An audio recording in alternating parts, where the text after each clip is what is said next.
Welcome to Born on the Bayou Sports, a Houston sports show made for Houstonians by Houstonians. Join Tim Costello and Scott Barzilla every week as they break down the latest in Houston Astros, Rockets, and Texans news. Tim's a former minor league broadcaster, and Scott has written 2 books on the Baseball Hall of Fame. Yeah, if Javier could get it figured out, it would make things a lot easier because he was that guy everybody was counting on this year to be a Cy Young candidate, take that big step forward and help anchor this rotation with Fromber. Since he's come to Houston, you can look at the development of guys like Carlos Correa defensively, Jeremy Pena defensively. I mean, you can Alex Bregman's, certainly I think a better than average third baseman. And now you're putting teams in 3rd and 8, 3rd and 7, 3rd and 9. Now here comes Will Anderson. Pin back your ears, let's go.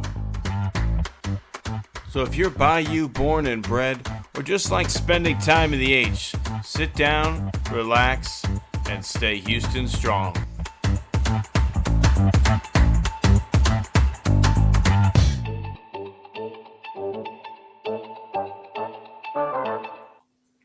Welcome all my friends to the show that once again is just down to basketball season. It is a pure basketball world. Pitchers and catchers reporting soon, but we are living in a Rockets and Cougs world right now, Scott. Yeah, and I was going to say, the NBA deadline came earlier this afternoon. Obviously, my opening question, the biggest move, or at least maybe the biggest name moved, was James Harden to the Cleveland Cavaliers. So, in the pantheon of NBA history, where are you ranking James Harden? That's a great opening question, Scott.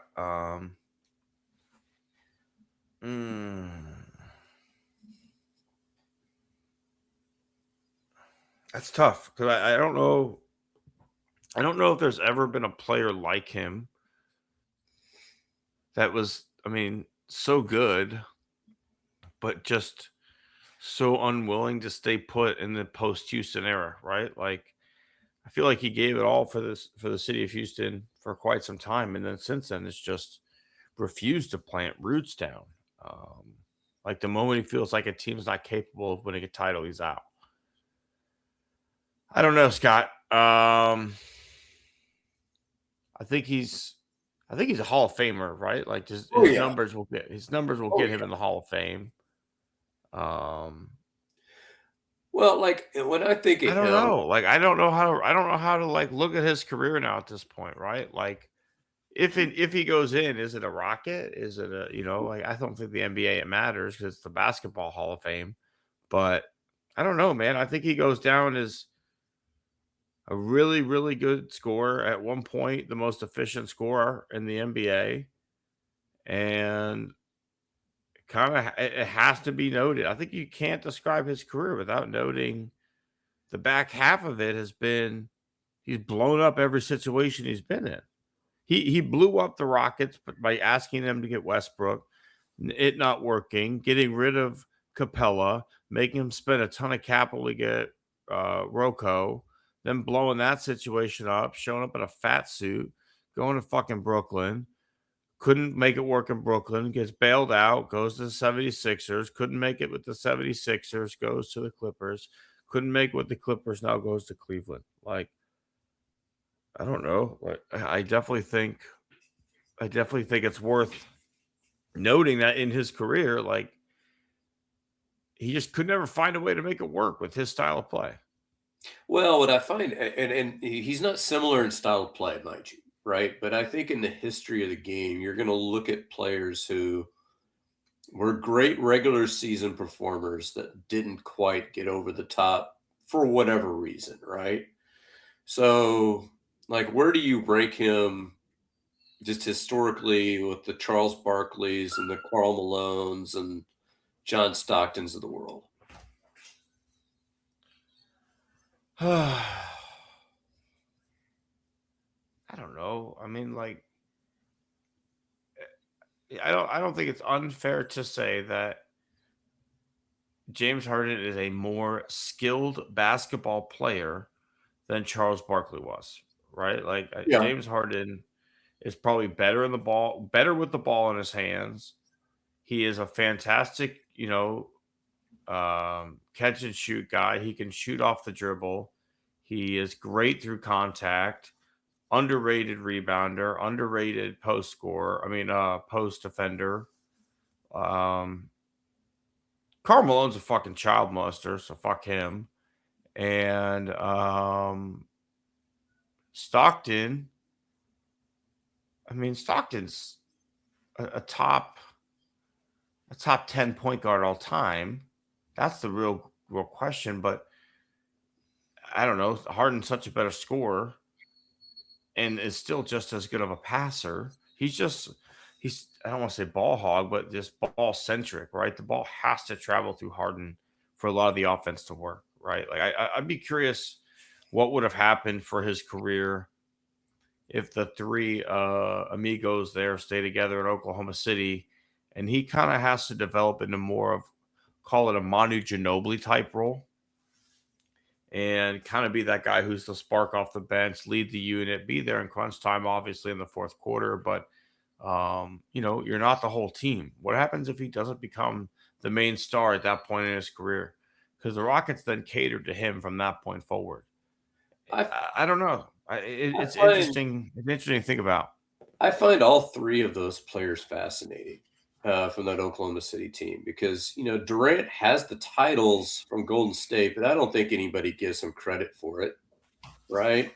No, Russell Westbrook obviously averaged a triple double at one point, so I mean that's that hadn't been done since Oscar Robertson, but but that was. I don't want to say it was fluff, but it was like, and so what, right? Because you yeah, didn't do anything. Like your team wasn't. none of the Yeah, three of them though. If you take Durant's Golden State stint out of it, have the postseason chops.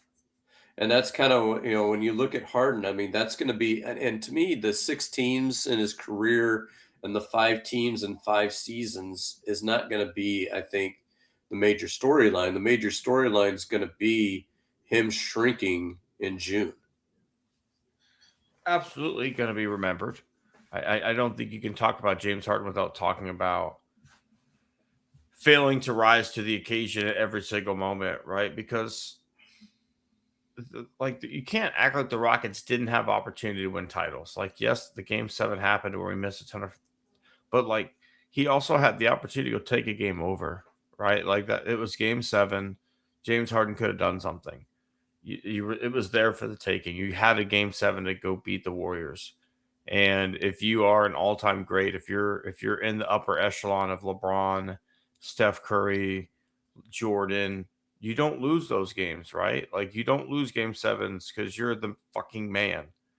And even when the Rockets made runs, we were joking the other day about Josh Smith, but like the Clippers run, that was fueled by Josh Smith and Dwight Howard in the fourth quarter.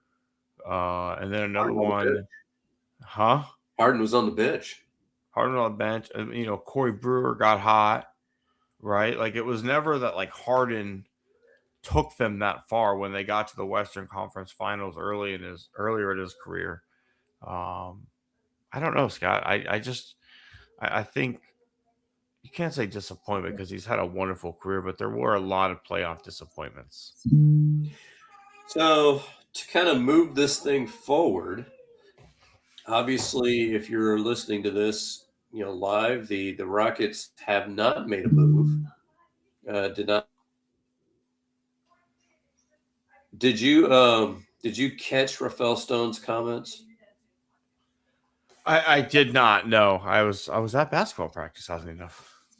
So basically, he came out, and a lot of it is we believe in this young core, but he finally That's what I came thought. out. He came out and said, "This is just not our year." Now, as a Rockets fan, how does that strike you? I don't love that. Um, when you've got a core built around an aging veteran like Durant. I did see that. I saw a comment. The only thing I saw was if Fred can play, he will play, right? Like I saw that. Um, but no, I didn't see him basically saying we're punting till next year. He said he's gonna hit the buyout market pretty aggressively. So he did say that. But let's look at what's available, Tim. You've got the worst of the Ball brothers. He has been waived today, so he's available on the buyout market. You got Mike Conley, which do you remember Rod I'm all Strickland? over Mike. I'm all over Mike Conley, bro. Do you remember Rod Strickland as a Rocket? Yeah. That was painful to watch for a guy that used to be good, and I'm worried that Conley might be in that territory, that he might be washed. You got Spencer Dinwiddie, who is in Europe. You guess you I could would buy take him him. out. You could buy him out, I guess. And He I said get, he wants to come here.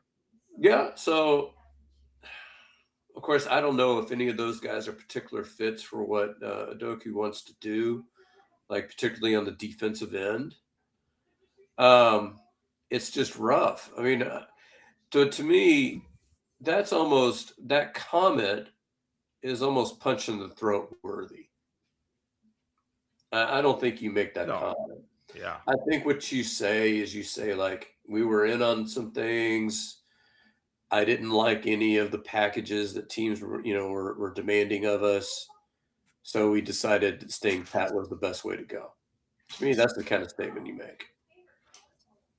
No, I definitely agree with you. You probably could have. I didn't. Again, I didn't see the statement. Probably could have handled that better because every time we did a would you give up this for, whatever in a trade, my answer is always no, right? Like I believe in Jabari Smith's future. I believe in Amen's future. I believe in Alpi. But I do believe you need to add something to that. I think that they aren't guys who can create their own offense. They need a point guard. I've said that. You and I have said that before the season started. We wouldn't have started the season in this position. I would have signed a fucking point guard off the street. I would have found somebody. I would have cocked somebody out of retirement. I would have called up Steve fucking Francis and asked for a pee chest to see if he was clean, right? Like anything would have been better I think he's put on a few LB. than He's doing put what on we're a few doing right LB. now. He's kind of hit the buffet. But I mean, hard. either way, I think maybe Jeremy Lin's available. I don't know. But at the end of the day, Scott, like I wouldn't have gone into this season the way that we have because I do think it hasn't allowed the young players to progress the way that we would want them to. Right? Like I think Amen's had to do things differently than you would have liked to on the timeline because there's no Fred Van Vliet there. I think Jabari Smith, right? Like Jabari's not playing the same role that maybe you would have liked him going into the season with a healthy Fred Van Vliet out there. Maybe Jabari's coming off the bench more. Maybe, I don't know what that would have been, but we haven't seen the progression as much from Jabari as we would have liked. And then Alpi needs to chill the fuck out sometimes.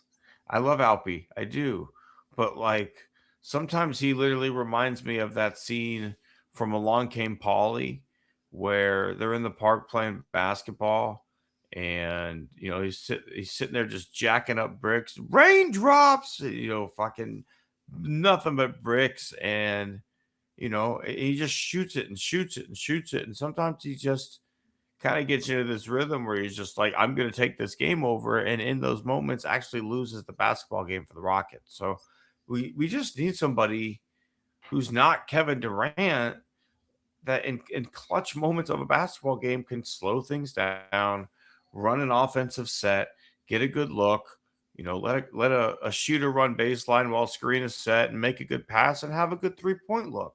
But we don't do that. We play drive and dish basketball because that's all we're really able to do for the most part because we don't have that point guard.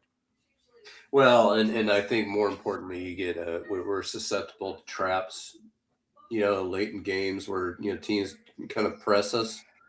I watched the Indiana Pacer game, which was a win, but watching Reed Shepard, I mean, he threw this inbounds ball, Tim, where Alpi was double covered, throws it to him anyway, overthrows it, and luckily a pacer tips it out of bounds.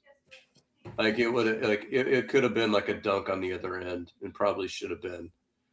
And you're like, what the hell, and that's the guy you have inbounding the ball. I mean, that's just it's.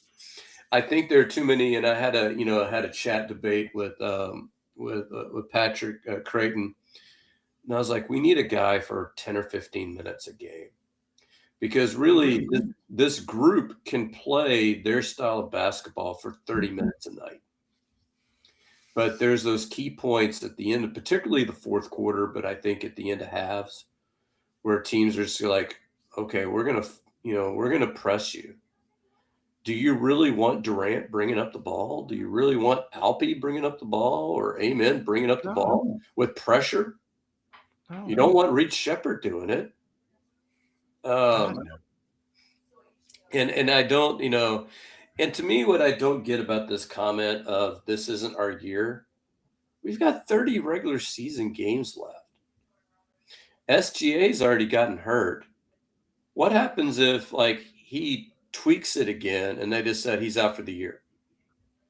And then you're going to sit there, well, we already decided we were out for the year, so we can't beat OKC now because we've already decided the year was over. Or if Jokic just suddenly, pops a knee. And you're just like, well, we decided we couldn't beat Denver. We just surrendered. No, that's not. I mean, you never know what the future is going to hold.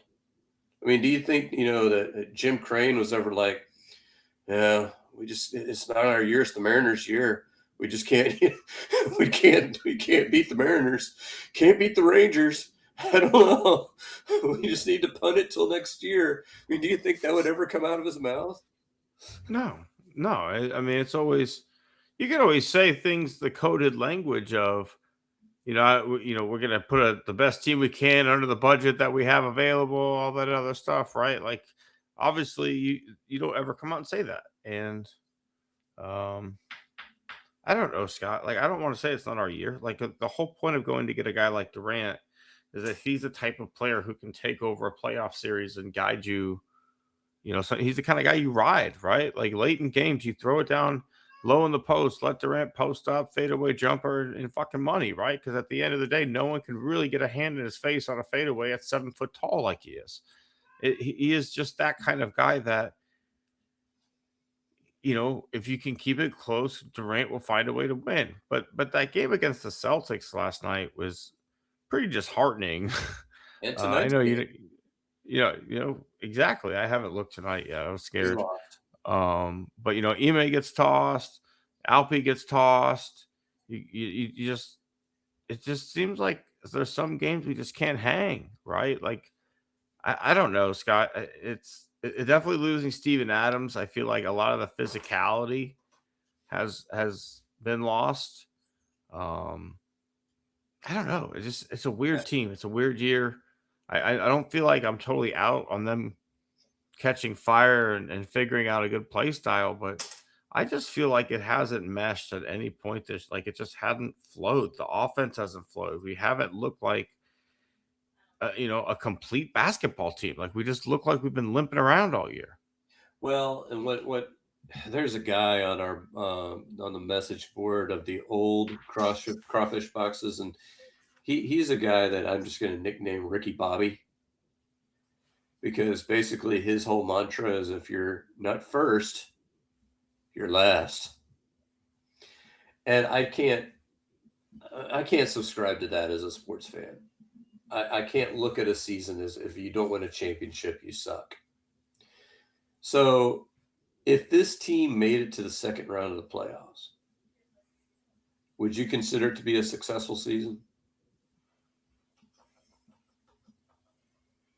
Yes. See, I would too. All things considered, yes. I would too, because what you're basically, and what you would be, giving the people is with the caveat. Hang on, with the caveat that like you don't just go get swept in the second round. Yeah, you growth, right? You want growth from year to year. That's the complaint we have with the Texans. We always lose in a divisional round. We never, propel past that point. And so you can look at things that happened in the year and you can go, yay, but I mean, you're kind of graded on your final project, if you will, your final exam. And so I really don't care what this team does as long as they get to the playoffs, obviously. I would like to avoid a play-in series if at all possible, but I really don't care what they do until we get to the playoffs. And I want to see them win a playoff series. That's my barometer.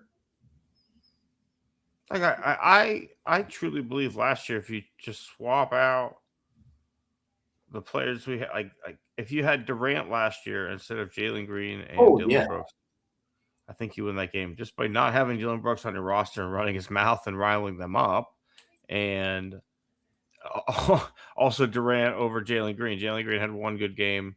Durant would have at least showed up, giving you 20 in most of them, if not the game that Jalen Green gave you. So I just think that Durant's the kind of guy I think that I don't want to say coast, but like, he's got that extra gear in the playoffs. Like he's a guy I expect to show up. Well, I don't always think he's had the ultimate playoff success every time. Like he's put up some numbers in the playoffs, though. He's got some Yeah. prolific scoring games in the playoffs. He's not James Harden to where, he doesn't show up. I think, he's been on some Thunder teams that were maybe underfunded. What he was paired with Russell Westbrook, who would just fucking jack up threes at terrible times. Then he goes to Brooklyn, where no one was ever healthy. Whatever happened there with the COVID thing, and homeboy on the Mavs now that's hurt, Kyrie Irving, and then again Harden blowing that up there. So I don't know, Scott, but He's an NBA Finals MVP officially. yeah. So I think, well, and looking back, and I was thinking about this today, and I was looking back, to me, I make that trade again 100 times, because to me, Durant has been the perfect guy because he's not ball centric. Like, I mean, because we talked about, hey, bring James back, but then what would have that looked like? Especially, with the rest of the guys on this team. I love the fact that he defers at least some. And when you look, Jalen Green played, 5 games this year? He's been out for most of the year. So No, he's had some soft tissue injuries. So we can't. You go back on that trade. You look back on that trade. It's not because what was the biggest fear was going to be one of two things. And knocking on wood here was going to be Durant's health, which so far, knocking on wood, has been good, or Jalen Green suddenly discovering it and going off. Those were going to be the two things that really blew that trade up. And Green hasn't been that guy. His fault? Not necessarily, but, it is what it is. Again, I think Green is a perfect guy to come off the bench, 6-man, get it hot, get it going. Doesn't have it that night, not a big deal because he's not a starter. But not our problem anymore. I do think the Rockets are going to find a point guard on the buyout market. And I thought that all along. I thought it was going to be Chris Paul maybe, but he announced his retirement. That was shocking. Yeah. I mean, yeah, and then they announced his retirement with him in a Raptors jersey, which is just like, thank you, Toronto, for taking credit for this like legendary player who has never even said don't even bother showing up, but we will post like a Chris Paul retiring in a Raptors jersey number 3, who there is a Raptors number 3 like on the roster, who it's just a whole. Yeah, that was rough. That's a bit rough. Yeah, that was like the thank you for what was the Astros thank you we were poking fun at? What was it? The guy that had like one good game. I can't even remember. It was a pitcher, and they sent out. Remember that social media thanked him, or was it? What was it? Your guy, Trey. The outfielder? Yeah. Hummel? Yeah, was it Hummel? It was like, thank you, Mr. Hummel. Thanks for the memory, Zach Short. Thanks for your service. I mean, I get it. But you signed up for the job, right? Like you got to do it. But like, do you think they said to themselves as they're typing that out, like, thank God this fucking piece of shit is off the like, I don't know. Like, Hummel might have been. I don't know. I don't know him as a human being. He might be the best clubhouse personality. He might have been a wonderful Southern gentleman. I don't know. What I do know is he fucking could not hit water if he fell out of a fucking boat, minus like Yeah. one walk off homer. You know what I see him as? I see him as what was that character from Major League Two? The catcher, was it Rube? Yeah. I kind of see him as that sort of guy. To be fair, though, Rube hit like 285 with some jacks. Like his problem was and the reason they were willing to put up with this bullshit. The reason they were willing to put up with the bullshit that they couldn't get back to the picture is that Rube had pop for a catcher, and they were like, okay. But then they, if you had a guy like that, why are you bringing in Jack Parkman, right? Like a known club, fucking Corbin Burnson should not have bought the. He clearly didn't know what he was doing. He had to sell it right back. Don't you remember? Like they came back like game 3. He's out of money because he overspent to buy the team.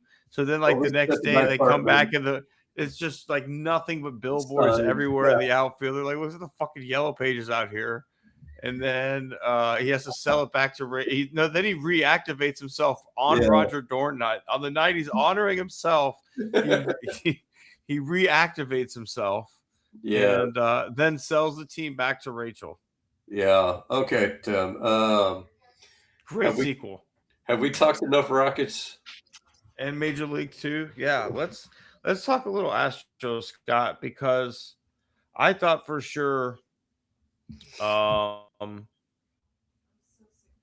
there was like one more move going to be made, right? Like it really felt like things were heating up. We were getting rid of certain guys, clearing space. Like it just felt like something was happening. And it seems like that Red Sox trade's not going to happen. It seems maybe that they don't want. We're very close to heading to spring training, right? Like unless an injury or something like that happens on the Red Sox side, and now they need to make a move, or any other team. But like it just to me seems like this is the roster, right? Like unless we go sign a pitcher, which I do think there's an opportunity out there. You can go sign a Justin Verlander, which I would again love. Got it ready to go. Put it back on. We've said it before, but I just feel like this is gonna be the team. Like, and we're gonna have to find a way to get a consistent game's worth of at bats for 10 guys or 9 guys for 8 spots. I really am curious to see how they do it. I'm curious to see in spring training, where Paredes is, what gloves he's bringing with him this year to spring training. If he maybe has a smaller infield glove for second base, if he's going to have a first baseman's glove, if he's if he's going to maybe have a left field glove, maybe play a little left field out there, Scott. I've mentioned it before. That would solve a lot of problems if you could put Isaac Paredes in left field. It's at least maybe an Astros home game, sneak him out there in left. But I do think, at least bats wise, this is it. Can we petition a league for a rover? Can we what? Petition a league for a rover? That'd be interesting. Just put Altuve out there, like in shallow center field. Or somewhere, left center. I don't know. Whatever. But yeah, I think you weren't going to match the Framber Valdez deal. I don't think that was realistic. No. I mean, financially, you probably. We're getting into it's not our money territory because you're already pretty much at the tax, right? So my question is, right, taking away everybody else that has existed in this rotation, Tim, you have lost Framber Valdez, and you've added Ryan Weiss, Mike Burrows, and Ime. Does that equal Framber Valdez to those 3? Yes. I think we are better I think we're better than we were last year, and last year we got the worst version of Fromber for a good third of the season. Right. I'm just saying, like, if you took Fromber, who you think Fromber is, right? So Fromber is a guy that goes between 3 and 3.5 ERA, 190, 200 innings. Are those three guys combined in the aggregate better? Yes, in a sabermetric world, yes. I think Amai's going to be really good. I really do. I don't think he's I going to have think the innings. He's not going to. He's going to go like maybe 150 innings, maybe. okay. I think, I do like you can't look at just. You have to look at the collection of are those three going to be better than Fromber, Jason Alexander in high Oh leverage yeah, games, yeah. and right? Like Well, I don't think I think you're like obviously like you were saying from like the what's the fat guy name who's not always fat, he was in super bad, Jonah Hill, right? Like I get oh like yeah, yeah, you yeah. give me the Jonah Hill perspective, like this is a guy whoever this is Scott Hatterberg, right? Like everybody looks at him as a catcher, but he's really first baseman, Tim. Like no, I in a more baseball sense, like I get you're telling me like, hey, these three from a WAR perspective, can they In the equal what we aggregate, missed from Fromber? Right? Yeah. Like, and I in think the they can aggregate. because number one, I have been Fromber's biggest fan. Right? Like I literally at some point wanted to name my child Fromber, but like you never know what you're going to get with that fucking guy. Like he is at one end of his spectrum is the best pitcher in baseball, right? Like there is a chance on every single night that he could throw a no hitter, and his stuff is just absolutely unbelievably insane. But there's also a chance that no hitter can come in a stretch of bizarrely awful starts where he seems like he's got it for 3 innings, and then out of nowhere looks like a blind man fucking throwing the ball and it's just zipping all over the place. And oh, that no hitter's just peaked right in the middle of it, so he gets you to buy back in again. So you're like, oh, fucking Fromber's back. And then no, the very next start, he hits like 6 guys and he's all over the place and he starts trying to call his own pitches and he can't take a step off the mound to do his cooling breath anymore. So now he can't do that. I Well, think the rule change fucks Fromber and he's just not going to be the same guy. and to the long story short, really the three new guys is the only guys I brought up because obviously you're going to have. Do you think you get more out of Christian Javier than you got last year? Yes. Do you think you get? Well, do we get anything? Okay, Spencer Arrighetti. Do you get more out of? I thought you were gonna say. I thought you were gonna. Do you think you get more out of Lance? I'm sorry. I was about to, Tim. I was about to. I stopped myself. Do you get more out of Spencer Arrighetti? I don't know. He's coming back from Tommy John. We don't do well with that, so that's a TBD. He's not. He coming back from what looks like a Tommy John-esque injury. He never actually had Tommy John. So So it means the Tommy John is still coming when we fuck the rehab up. yes, So yeah, probably not. yeah. Well, but he said he's throwing between 92 and 94 already. So who knows, right? That's great. And then when he hits 95, he'll feel the tightness, Scott. Shut it down. Right elbow discomfort. Right forearm discomfort. So, and I jokingly stopped short, but do we get anything out of Lance? No. Okay, Maybe. that's I a don't fair. know. Like, And so to me, I think hang on. My heart wants to say yes. Like, but my mind keeps telling me no, Scott. But like my body is telling me yes. oh, and you'll be happy to know that JP France is back. Nobody What? claimed him. No, He- he they was up- there for everybody. He was optioned him back to AAA, so he's still in the Oh organization. no. But you do have the guy from the Giants, who is another lottery ticket. You got Nate Pearson, who's a lottery ticket. That's a 500 to 1 lottery ticket. That guy from the fucking Giants, dude. You got a Yolola, who looks good. Of course, you got your guy, Blue ball. AJ Bluebaugh is another. So you've got so many candidates, and so you got to think they can cobble together a better rotation than what they had last year. And last year, they were a top 10 team in baseball in runs allowed.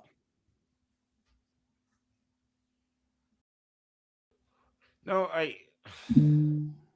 our pitching sucked last year, right? Like when We were when still you look at who was making starts last year, Jason Alexander during a playoff push is making crucial starts. Colton What's Gordon. the fuck? Colton Gordon. Who's the other lefty who's actually decent? The one of Walters that went down. He's Yeah, hurt. Walters. Well, I mean, like Gordon, Walters. Grilly Making starts. before he got traded. Yeah, blue ball making starts. Like I mean, you were down. You were Mother Hubbard. No, nothing in the cupboard at that point of the season. Like last year was insane. So when you look at this roster when healthy, right? Like let's have an honest look at this roster. Defensively on the left side of the infield, there might not be anybody better in baseball at the end of the day. Between Carlos Correa and Jeremy Pena, those are two legitimate gold glovers. One's a platinum glover. If what everything Carlos said about being more healthy playing third base is true, if we could get 140 games of third base from him, 20, 25 from Isak over there, I feel really good about that. Second base, hold on, everybody. Jose Altuve's retirement tour, and I support it. Like we did it with Biggio, we loved every minute of it. Like I don't want Jose Altuve to ever retire, but I also hate watching him play defense. So it's like this weird trade off.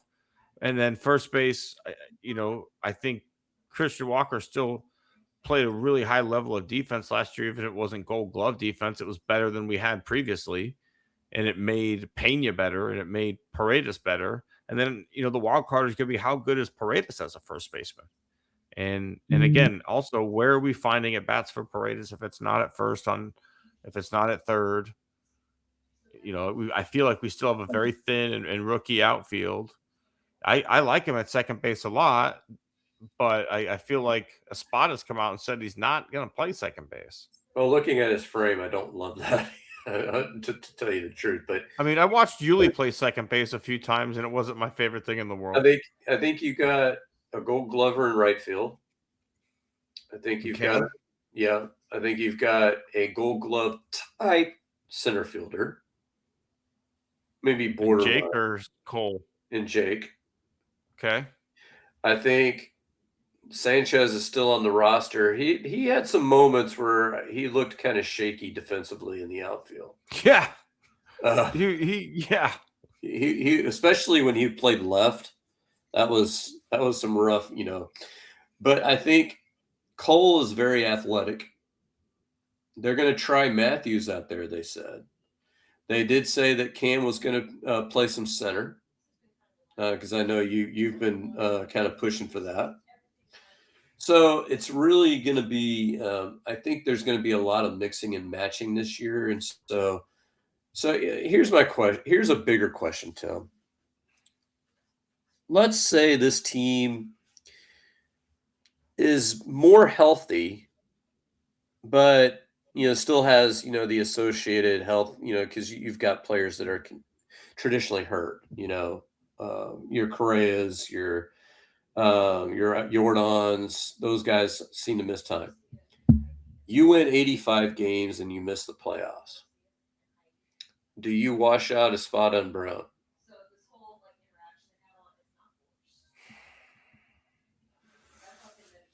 I'd wash out maybe Espada, but I really think Brown has done a good job. If you're being told at the beginning of free agency that you're not allowed to spend over this amount of money, right? Like, hey, I don't care what you do to get rid of this roster other than Jose Altuve is untradeable. Okay, number one, and you can't go above the tax threshold. I think he's done a really good job. Like, I don't feel I at that point would wonder, like, could Espada have gotten more? Because when you look at the depth of this roster, it may not be as top heavy as it's been in years, but like we've named 6 or 7 guys who could make starts this year, and we've got Hunter Brown at the top who's going to be really good.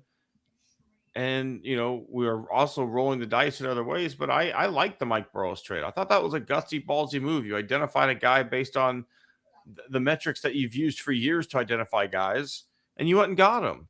You found a guy in Japan who has the metrics that you're looking for, and you got him at a price that was, if he can be the type of pitcher that Fromber was, he doesn't have to go as deep in every game. But if he pitches like Fromber for 5 innings instead of 7, are you okay with that? Because I Yeah, am. my trepidation is that neither of them have a contract, which that's we've seen that game before. We saw Click win a World Series and essentially be ushered out of town. Yeah, I don't know what more Dana Brown could do. Like, Well, I don't know, Scott. Do you feel like that he could have done more? I think some people have questioned his drafts. But then again, we're not in a position to know that. I mean, It's too early. His first round pick was Matthews, which to me, I would sit there and say, some people are calling Matthews a bust. I'm like, how? All he's done is go up all the way through the system and succeed at every level, except for the big league level. And I think the Arizona Diamondbacks would like to say that he succeeded at the big league level, just fine for them, hitting 3 home runs in 2 days. I don't know. If it were me, I would give him an extension now. If it were me, I agree with you. I think Brown, because to me, I think managers are fungible. I think the problem is that when you're firing a GM, you're not just firing a GM. You're changing an entire scouting structure. correct. And so you're moving an entirely new direction. Or you're keeping the old guys and you're bringing in a new GM and keeping the old guys and you're hamstringing your new GM because it's not his guys. It's one of those two. Click. Yeah, exactly.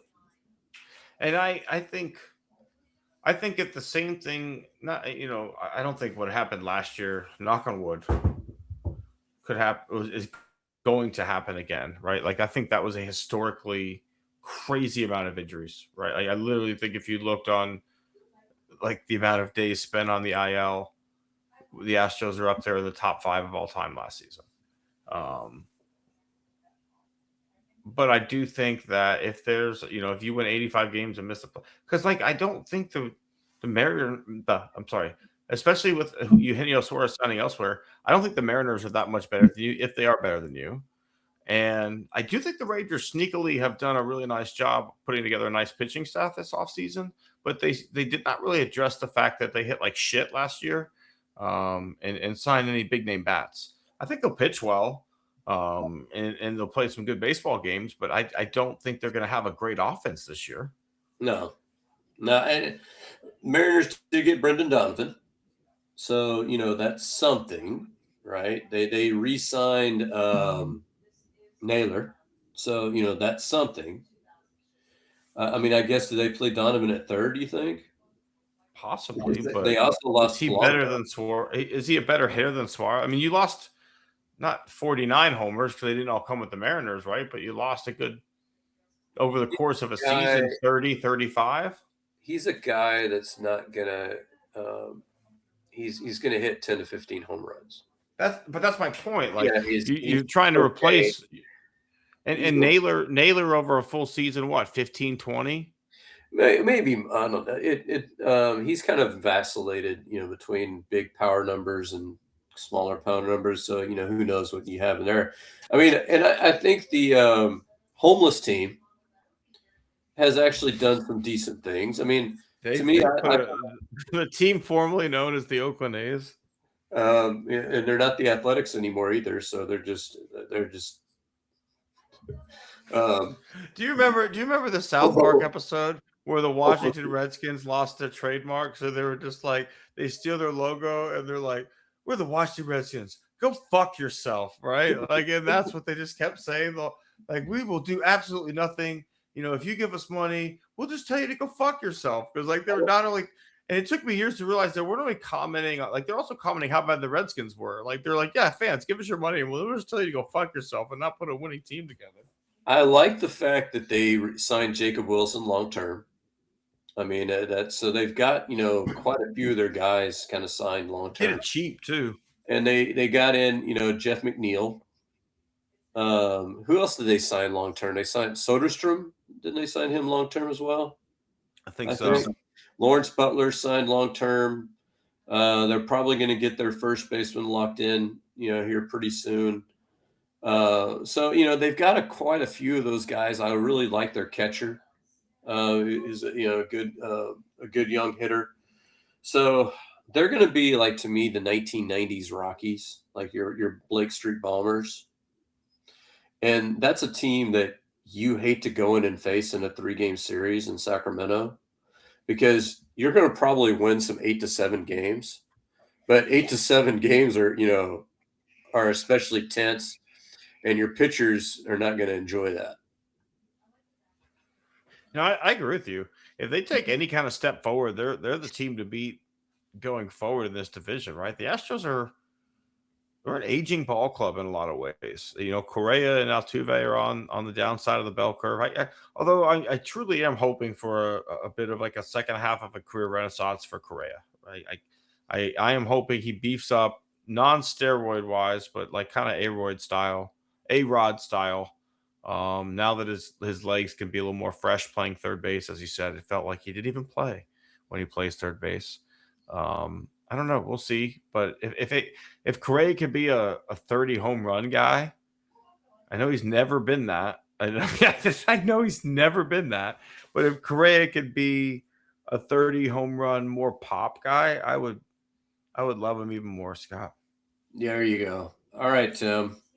Is it that time of I'm always ready for some awards. It's award season in the movie industry right now, but I think people kind of pay a little closer attention to our awards every week, Scott. Yeah, so I don't know, maybe. But who are you punching pow right in the kisser this week? There's been a series of ads, and you've kind of you've kind of done the voice. You can probably do the voice better than I can. Yeah, but they keep advertising for the MGM Grand, for MGM bets. And there's this guy that comes on. All right, the backup tight end for the Seahawks has caught 3 passes in the last 4 weeks. The Patriots give up 70 yards a game to tight ends. So I'm taking the over for 1 catch and 8 yards on the backup tight end. Bet MGM Grand. It's just, it's the hideous, the numbers. So I'm going to go blast from the past here, Tim. Have you heard of a guy named Norm Hitchcock? I haven't.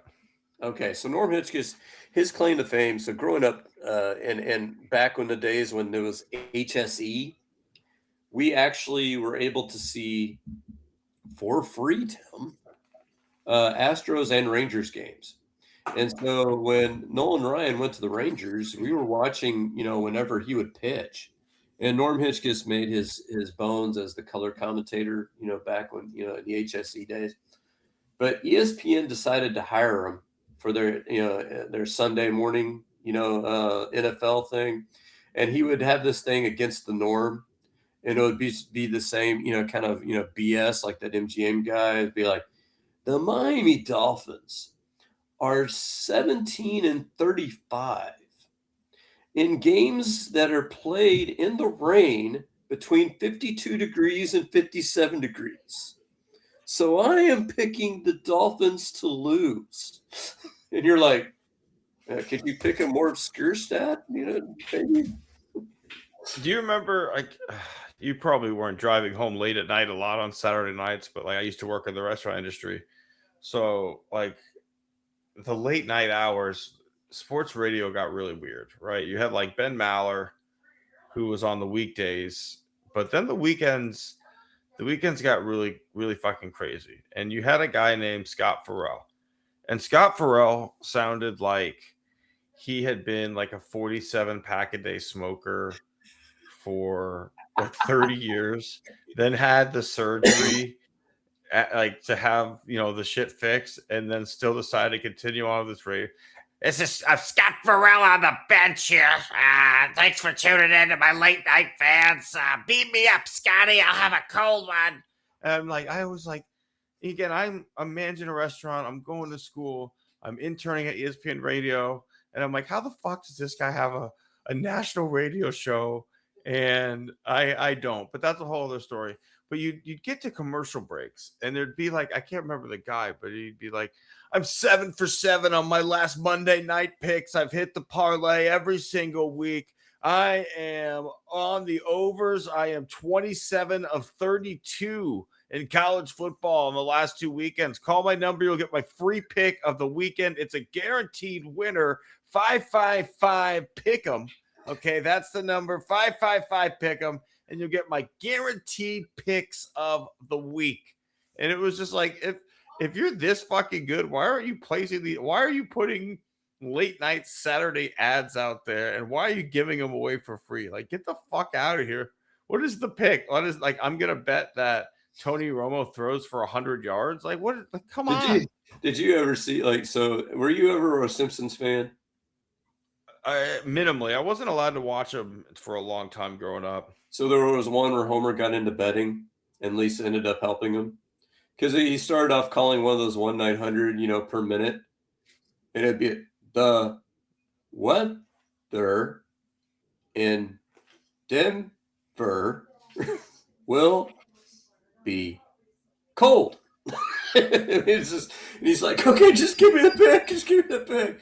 And he's like, they had their Jimmy the Greek, kind of character. And he's like, well, when you're right 53% of the time, you're wrong 47% of the time. So I blew it this last week. There's a great, there's an Al Pacino and Matthew McConaughey movie where Pacino has like one of those betting empires, and Matthew McConaughey is like becomes like one of his pickers and stuff like that. It's a really good movie. But no, that I like that one. That's a good pick, Scott. And especially like on top of it, we've got a major league all-star level major league closer being investigated for like what is essentially like point shaving, right? Like I don't know what you would call it in the baseball world, pitch shaving. And we're still doing this shit, and we're still pumping it out there. Why not?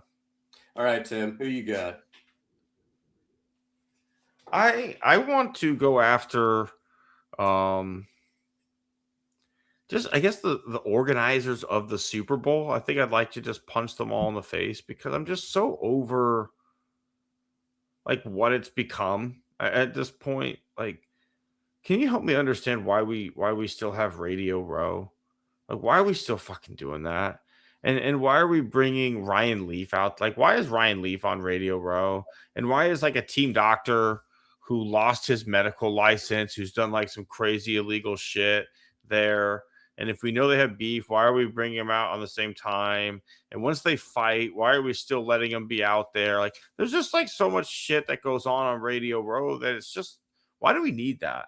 In today's day and age, like most people, I would think, don't really listen to standard radio anymore. They're listening to whatever sports, sadly it's a lot of Barstool, but whatever other sports podcasts. Hopefully it's Born on the Bayou Sports. We don't get Radio Row passes, but why are we still doing this? Like, I don't, the interviews aren't that good. If you get a Radio Row interview with someone from the Super Bowl, they're going to spend like 3 minutes actually talking to you about something, and they're going to be like, hey, man, I see you're wearing this MetLife t-shirt. Tell us what you got going on over at MetLife. Well, Scott, I'm actually so excited to talk about the retirement savings account that MetLife is. Like, what the fuck, man? Oh, I see you're drinking a NutriBloom smoothie over there. What are you guys doing over at NutriBloom?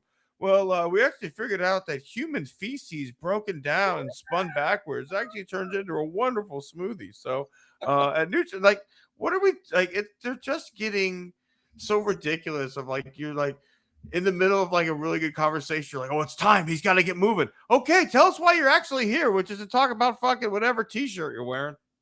Yeah, I was gonna. If you hadn't brought that up, I was gonna say that, but it's like, and so tell us about your charity for the next 10 minutes. It's like, I'm not listening to this guy. I mean, with all due respect, I'm not interview. I don't want to listen to an interview of a guy that hadn't played in the league in 20 years just to hear him talk about the charity he's working for. Don't care. Like if that was a guest that you had on in the middle of the playoff run and he wanted to come and talk about the team and he called in or he zoomed in or whatever it is and he talked about the matchup, whatever, and at the end, like for a minute, you're like, hey, I just want to take some time to talk about your charity because I think you do a great job. Take a few minutes to talk about that's different, right? But the only reason these guys are actually here is to promote the thing that they've been paid to promote. And so they're willing to give you 5 minutes of actual content in the exchange of 10 minutes of airtime to promote the bullshit before they're off to the next city airwaves. And it's just so disingenuous. And like, I think it's bad radio. I don't think you're getting great content by being there. I think the hosts probably enjoy some of it, but then again, they don't even get to stay for the actual Super Bowl. Most of them are home watching the game on Super Bowl Sunday back in the actual cities themselves. So, what's the point? Again, what is the actual point of any of this? I don't truly understand any of it. Why we still do this shit? So yeah, because a liquor company is paying for them to stay in a hotel, and, paying their way. I mean, that's what's happening with 610. I mean, it's like some off-brand liquor, not even a good one. But okay. I mean, you're telling me that same off-brand liquor wouldn't have been the sponsor instead of the official interview station setup that we have in Houston for Super Bowl week, right? Like, hey, we're gonna bring a great selection of guests in Houston, and we're gonna do it outside of Texan Stadium all week and the Super Bowl 10 or whatever. And it's sponsored by Mickey's Malt Liquor, right? Like, you told me you still could have done that, and then I don't know. I just feel like it's not. I used to not listen to talk radio during Radio Week. Like even when I was a religious listener, it was like this is the worst fucking week if your team isn't there, right? Like if your team's in the Super Bowl, you get to now have like discussions about the game all week, interviews that are relevant to you.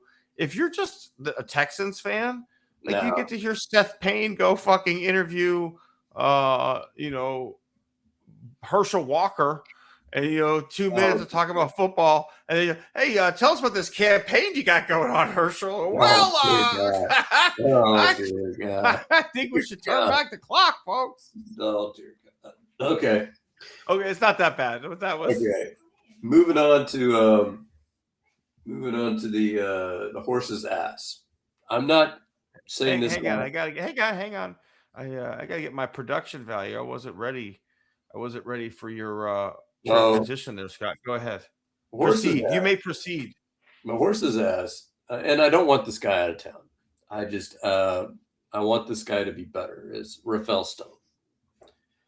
I'm sorry, but you got Kevin Durant, who's 37 years old. How long is Kevin Durant going to be Kevin Durant? We don't know. Like, would you say that LeBron was close to peak LeBron at 38 and 39? No. Yeah, LeBron, at 38, 30. What is he right now, like 42? Yeah, so yeah, about 4 years. Yeah, pretty close. Maybe you've got a year or two left of Durant. I mean, he signed an extension, so you got him for 2 more years. I mean, do you think he's going to be a top 10 NBA player for both those years? I think top 20 for both of those years. I think maybe he'll be a 25 a game scorer instead of 30 a game like he is right now. But again, I feel like a lot of his game, LeBron's game is so much more physical. I feel like I think Durant's game maybe transitions a little bit well because I think he could be a more of a spot up jump shooter, a guy who you can play at the 4 and let him hit a lot of Dirk Nowitzki type fadeaway shots and let him maybe, hey, here's how Dirk finished his career out. Maybe this is how we transition your game a little bit into being more of a Dirk style mid range jumper, three, step out and hit threes if that's what we have to do. But I do think you could still win with Kevin Durant. I agree with you. The window is not wide open if And I this think is who you're building around. and I think if you come in and you sit there and said, we don't want Ja Morant because he's a crazy motherfucker. Okay. I mean, obviously you're not going to say MF on, in a press conference, but if you want to sit there and say he's not the kind of character guy we want in our lock, okay. I'll go along with you there. If you sit there and say that, well, we don't, the Bucks wanted way too much for Giannis, okay. I could go along with you there.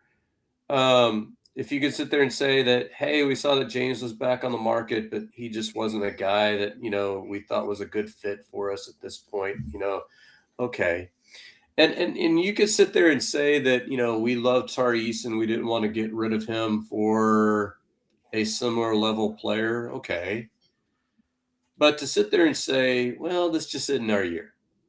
No, you if you believe that, you don't say it, because I wonder how much of tonight, how much of, because you remember how when Dallas Keuchel particularly cracked down on Jeff Luhnow right after the initial trade deadline in 2017. And you wonder how much of that seeps into, the feelings in the clubhouse when, hey, we're busting our ass. We just need a little bit more to get over the top. And our GM didn't do anything. And not only that, he told us that, well, I guess this isn't our year. I just, that just blows my mind. I agree. That's a good one, Scott. That is a really, really good one. My horse's ass, I want to go with Fanatics. I don't know if you remember, I'm sure you do, how awesome the Astros team store used to be. Oh, yes. Any jersey, any player, tons of options. And it fucking sucks now. And it's not just, and it wasn't like just the Astros stuff, right? You could go in, whoever the visiting team was, they had hats. Whoever was in the division, they had hats. Yeah. Like they had a lot of really good stuff. And even though they've like expanded the Astros team store now, it's like one of 3 or 4 jerseys. It's all crap. If you want something different, order a custom one online. The quality has gone way downhill. And as a guy who still likes to have a nice jersey, they're literally at this point, Scott, is no point to spend the money they ask for it, because I honestly think the ones from China look better than what the official ones from Nike or whoever it is now. They've ruined just team stores across all sports. Like the Texans store sucks. The Rockets, like Fanatics has just destroyed, and it's not just for it's late stage capitalism, but that's a whole other. We're sticking to sports, and I just think this one specific company has really ruined like what used to be, a special of the week or some really cool jerseys or, random. You could get a Morgan Ensberg jersey, or you could get an Adam Everett jersey, or you could get an Adam Everett jersey T-shirt, right? Like even something a little bit less expensive because it wasn't as much, but they made them for every player. They're not going to pre-print those T-shirts now. They're gonna pre-print Altuve. They're gonna pre-print Jordan. They're going to pre-print maybe Hunter Brown and maybe Pena, right? Outside of that, I don't know who else they're going to pre-print. Yeah, And I don't want to be a old man yells at cloud here, Tim, but the ballpark at Arlington. So I'm going to ballpark ago. When I was in college, they had a shop that was right outside the museum. Because I don't know if you ever went to the ballpark at Arlington. in center field, right? Right there in center Yeah, field. they had a shop that was right there that sold Cooperstown collection caps. So we're talking like throwback caps for every team for $20 a piece. Now, could you get fitted caps, Tim? I mean, if you can imagine that. I loaded up on that shit. I was like, yeah, it's like, give me, I'll take 5, and I mean, I was just, I mean, that's where my disposable income went. But I mean, you can't find, to me, caps now are like pushing $40. It's just, See, it's I crazy. wanted a hat. I wanted a hat for the Colony High School. Like it's a weird combination of both Haley and I together, right? Like obviously UH is the Cougars, and they use Texas Tech font, and it's TC. So it's my initials in Texas Tech font, and it says Cougars on it. So I'm like, oh, I want this hat. Fucking $35 at Kroger. It was just like, I'm sorry, I'm not buying a $35 hat from Kroger. Like, if I'm buying a hat from Kroger, I feel it should be like $5 or $10. Like, Kroger's not the place to spend $35 on a hat. I'll buy it straight from high school at that point. Yeah, that's just bizarre, Tim. All right, But no, Fanatics, fuck you, man. I agree. All right, so we go in with some positive vibes. Yeah, man, let's switch it up a little bit, Scott. You always tend to get a little negative. I have to find ways to To get you back feeling positive again. reel me in. Um, and I know these last 2 games, these Rocket games, have left a sour taste in our mouths. Particularly tonight's game, you lose to Charlotte. That's just brutal. But so, but what was this? Was it Sunday night or Monday night? I think it was Monday night. So Monday night, the Indiana Pacers are playing the Houston Rockets without Kevin Durant. So when you heard Kevin Durant's not going to be in that game, what are your expectations for that game? Oof.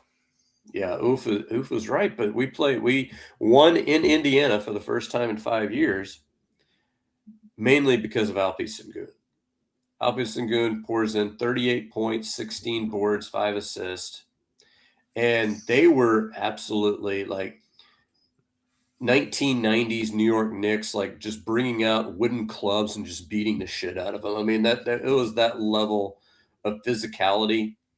And so at one point, he almost came to blows with one of the Pacers who had a hard foul. I think he pushed the guy, and the guy pushed back.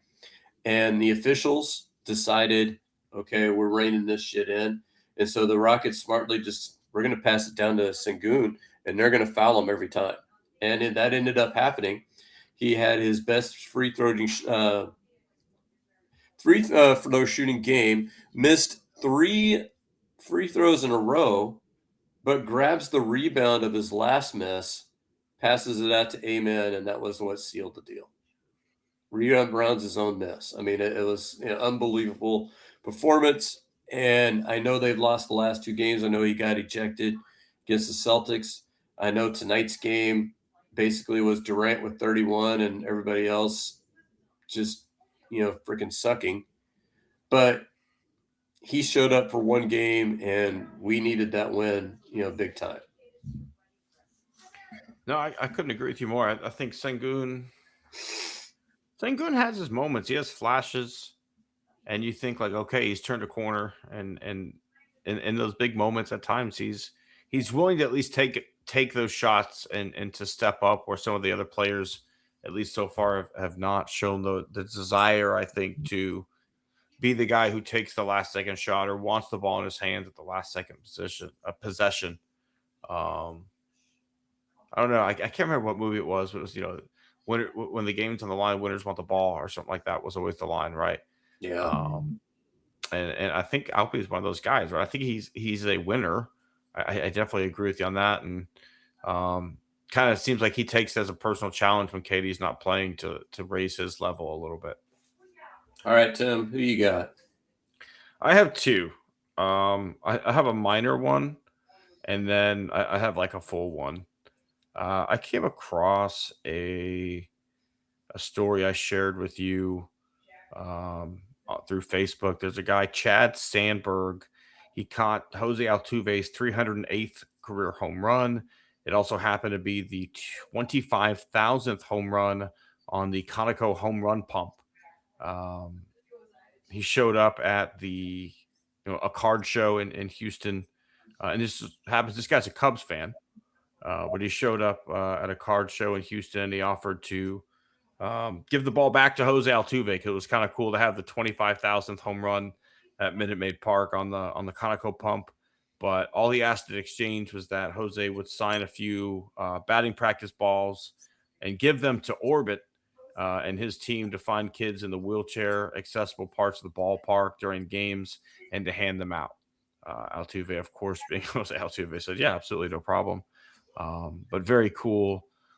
This gentleman, Chad Sandberg, who not only found Altuve to give him the ball back, but kind of had that cool idea of what the trade should be. Yeah, that is a cool story because I mean, especially since he didn't want the balls himself. Yeah. But my other hat tip is as a name you're probably not going to be familiar with, but I think you will agree with me on why. I'm hat tipping Ulysses Cabrera. Okay. Once I explain why, I think you'll agree with me. Ulysses Cabrera is Framber Valdez's agent. And I think we often get frustrated with the Scott Boras approach, which is get as much money as you can, location be damned. And I think Cabrera really took the opposite approach. I think they had a lot more. Here's where I want to go and have a chance to succeed. Like we heard a lot of rumors of where he could be, but at the end of the day, he ends up in a phenomenal position to be in a 1-2 punch with Tarek Skubal, to work with AJ Hinch, who knows his game and can work with him on a analytical level like he likes to work with. He got him phenomenal money, right? Like, is it 3 years? Yes, but that's kind of where the market is for a 32-year-old pitcher. And one of the ways that he did it is he put a 20-minute video together. And while a lot of agents would put a 20-minute video together of maybe some of his top career moments, and for a guy who's thrown no hitters and pitched high leverage game of World Series runs, there's plenty to choose from. And instead, he put a video together kind of about his past, about where he's come from. Grew up in a house with no running water, no electricity. Some of the things he's done for that community since becoming a major leaguer, like the church and hospital that he's built.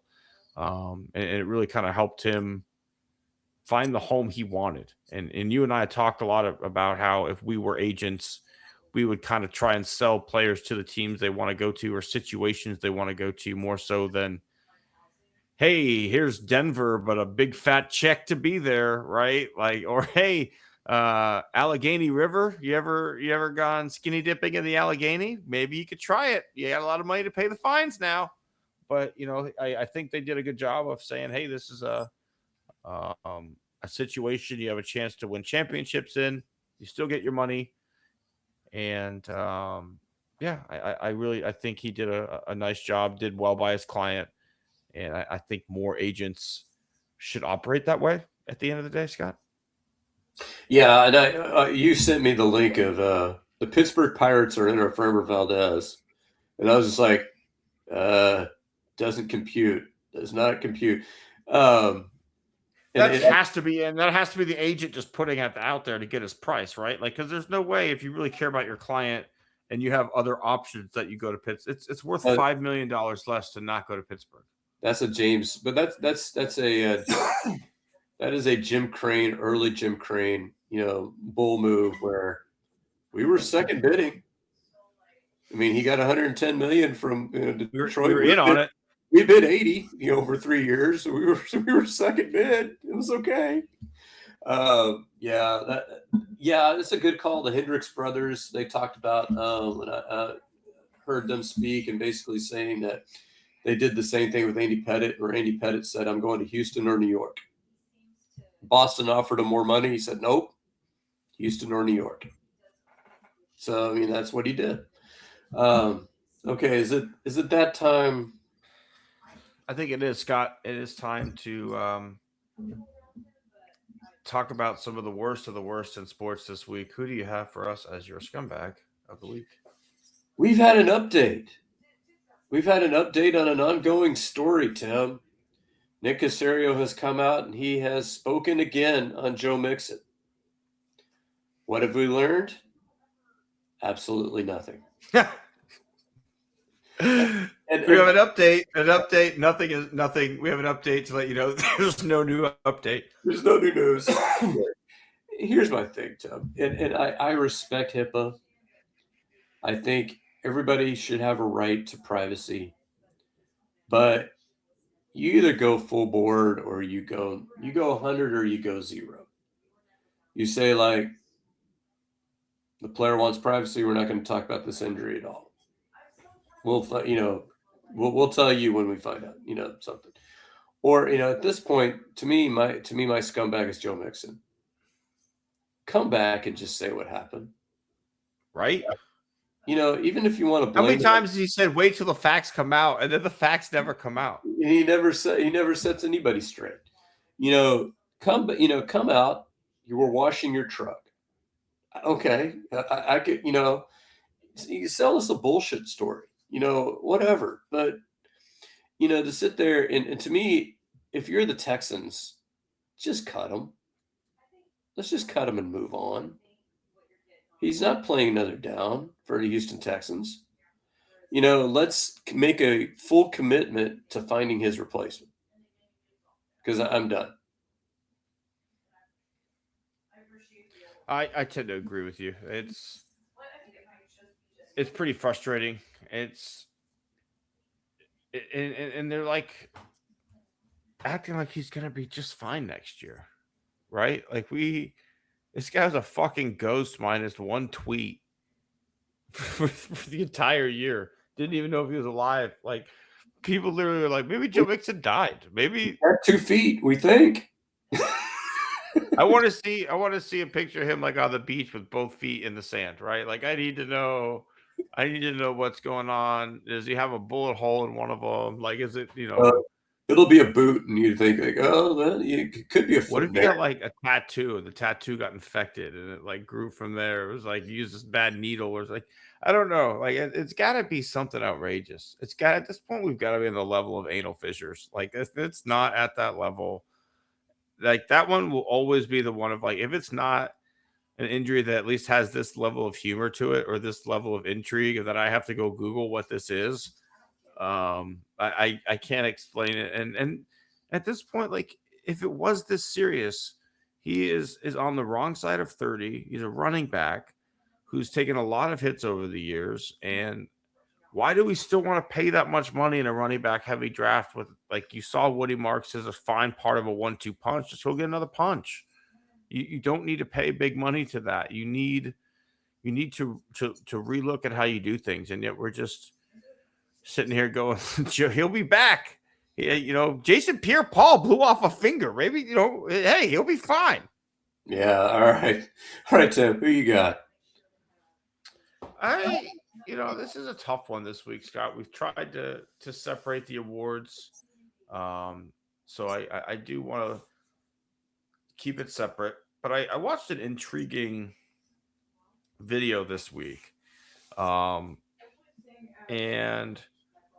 I don't know if this is probably toes the line of political and sports, but I'm going to toe it well. I think every stadium owner is a scumbag. If you look at the price of a single hot dog at NFL, NBA, and MLB games across America, the prices have gotten to like the cheapest one is like $7.50 or something like that.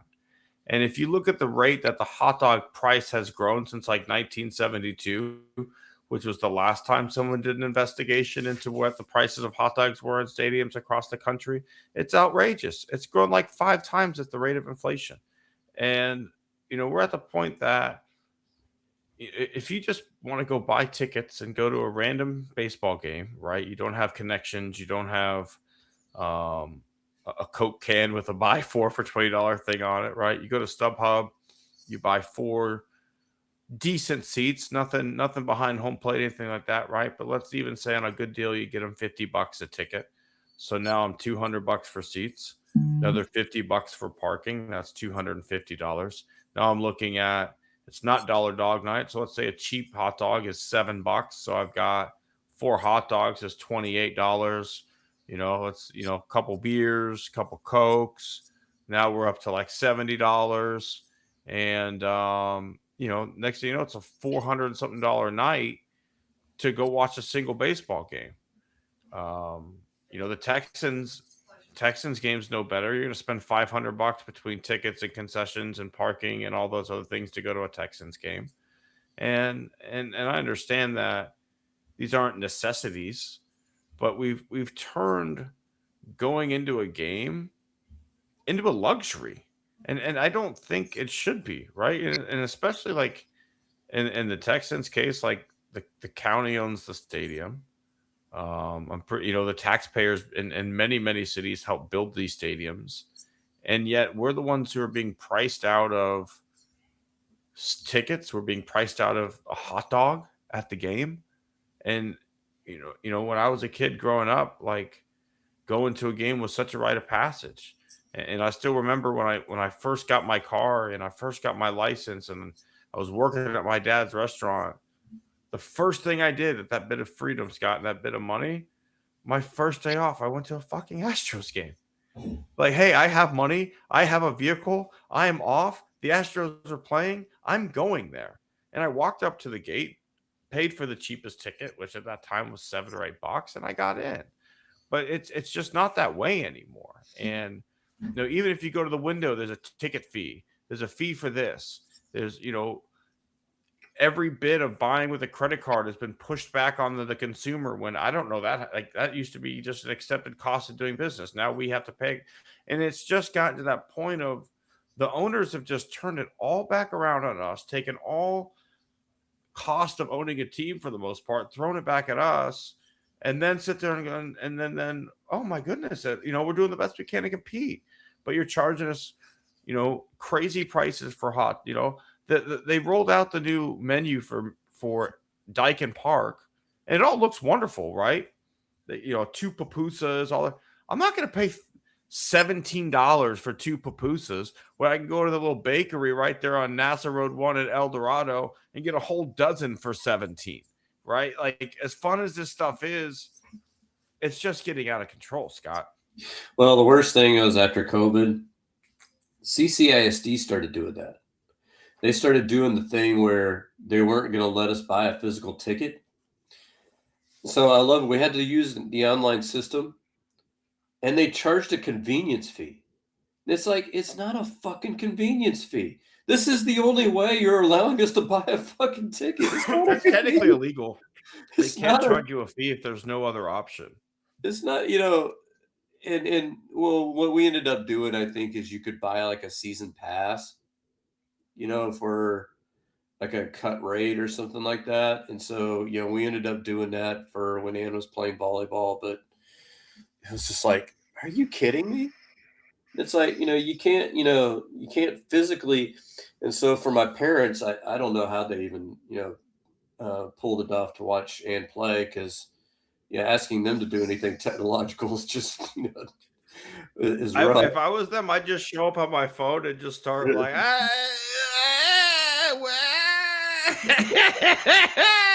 and then like you just go in. I got the jitter phone. It's a flip phone. No, show up with a flip phone and be like, they said I needed my phone to get in. Can I please get in? They said I could do it on my phone. It's not even powered on. All right. Okay, Tim. I know you mentioned that you wanted a special comment this evening. So this is our warning to our regular listeners. If you want to bow out now, if you are not into the non-sports conversation, this is your opportunity to bail on the conversation. Yes. Get out now if you don't want to hear me talk about the person who represents my congressional district. Brandon Gill, Scott, I don't know have you heard of this gentleman? No, I haven't. He is a former correctional officer who decided to make a run for Congress and just basically repeat everything that the right-wing media sphere has said and rode those coattails to victory. Since being there, one of his bills has been proposed to put Trump on the $100 bill to celebrate all of his amazing accomplishments, and he's done a whole lot of fucking nothing else. Today, he proposed a 25-year travel ban on Somalia, because he said there is an Islamic takeover happening in North Texas, especially in his district. Interesting. Um, I'm going to break this down in a few different ways. Okay.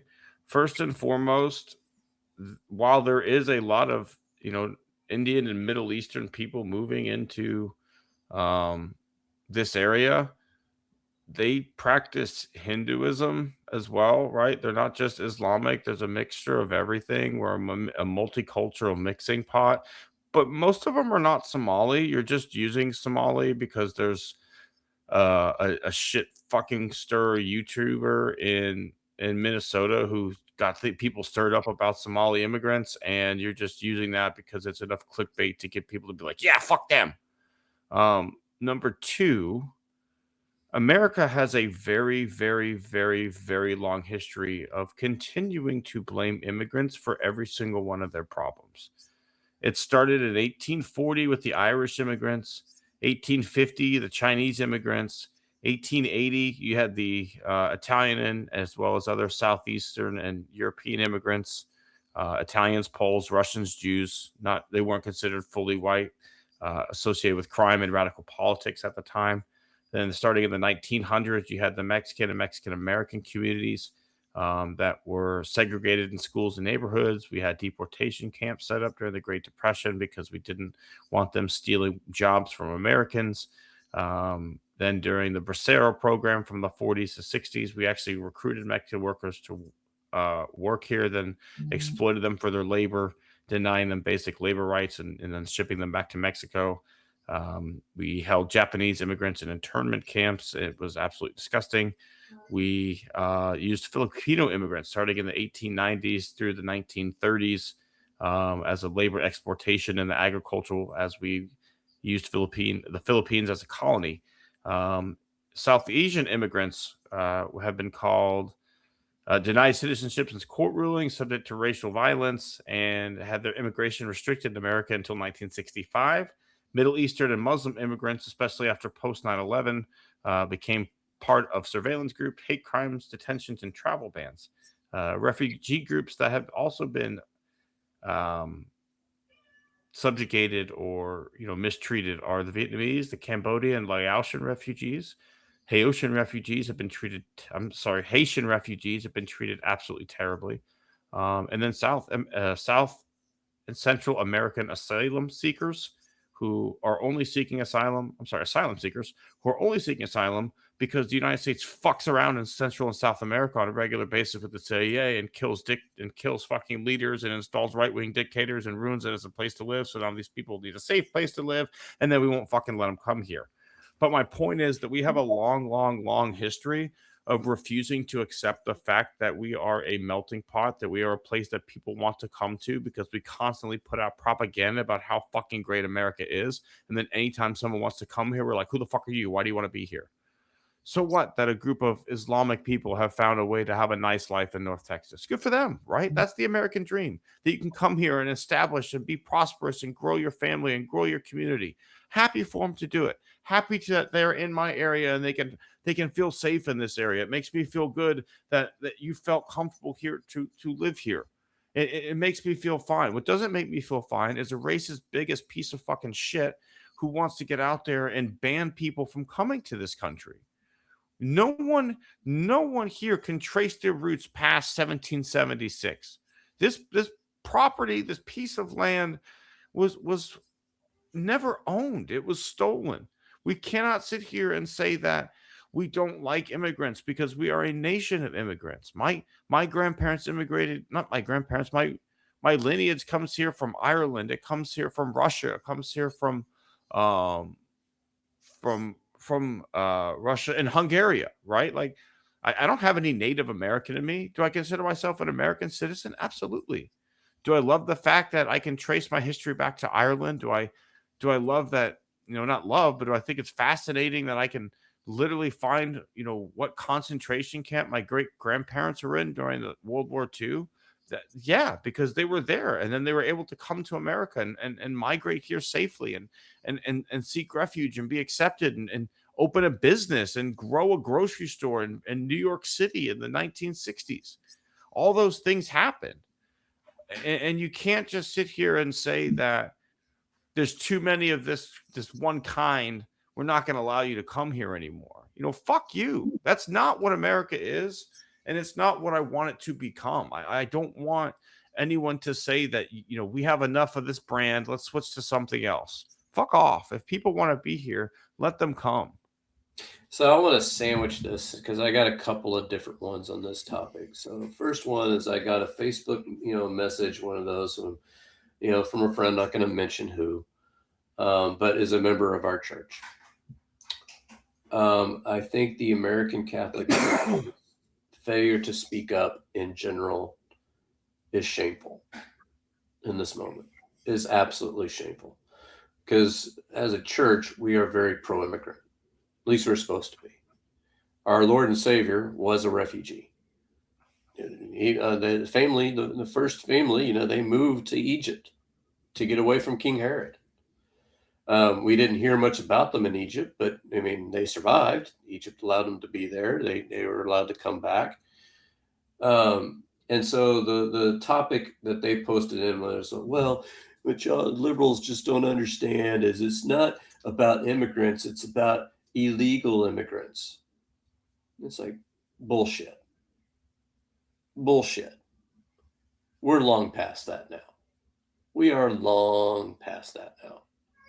Okay, we've had American citizens detained. We've had American citizens killed. We've had people detained because they were brown.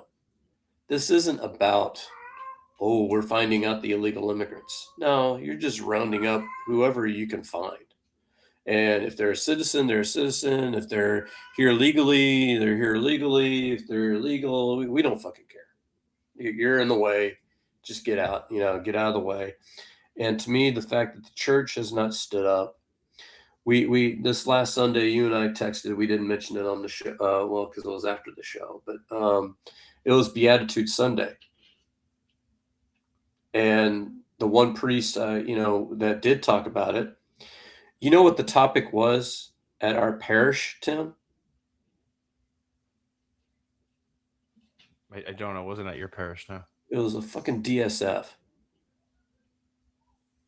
It's like you took the Beatitudes, which is a golden opportunity to sit there and stand up and say, like, all this stuff that's happening right now, here is Jesus Christ preaching against it directly.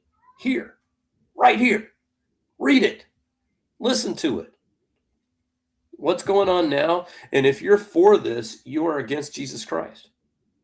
You could have stood up there and said that. But nope. Diocese wants to make some money. Nope. The guy who went to our retreat, he wanted to talk about the fact that women own too many shoes. That was the message that we took away from that. And so, a golden opportunity missed. Now, the second group, and I don't know if Haley has gotten into this, but apparently there's a couple of Instagram posts for students threatening a walkout to protest ICE.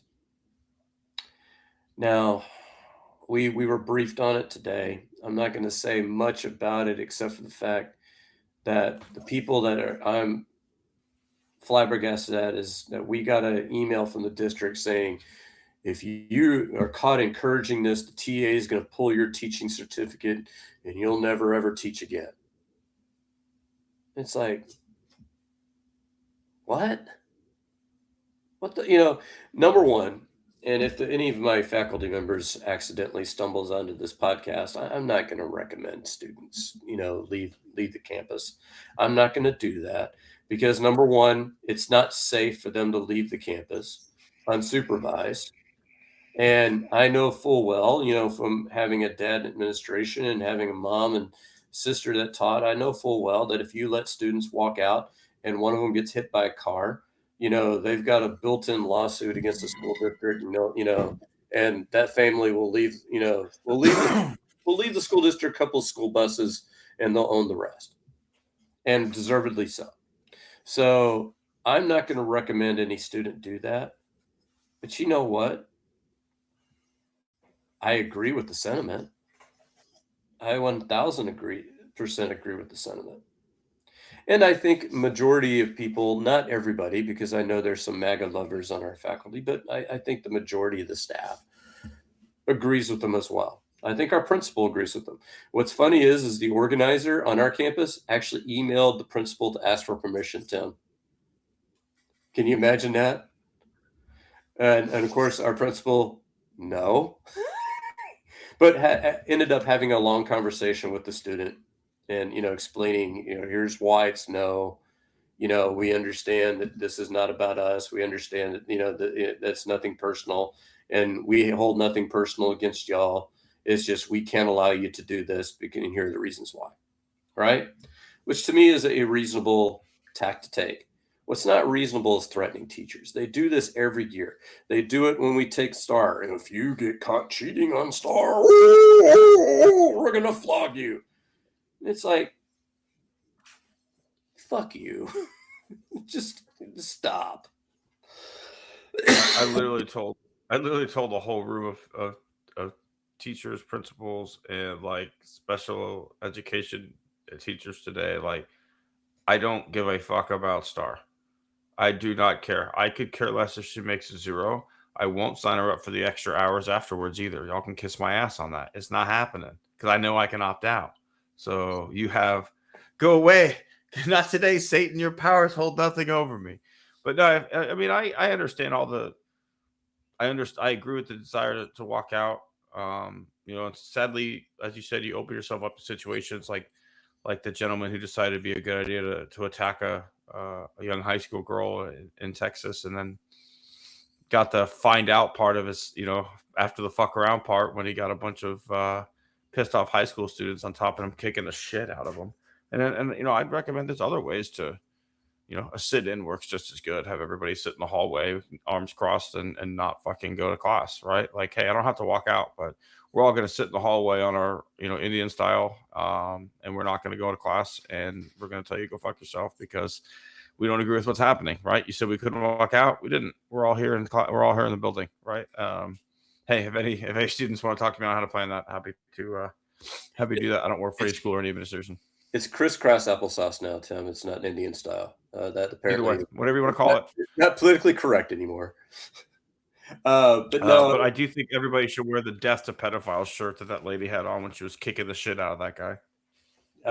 But yeah, and I'm sure you're with me on the church. I'm just so disappointed that we're not taking this opportunity to speak out against something I think every sane person should be against.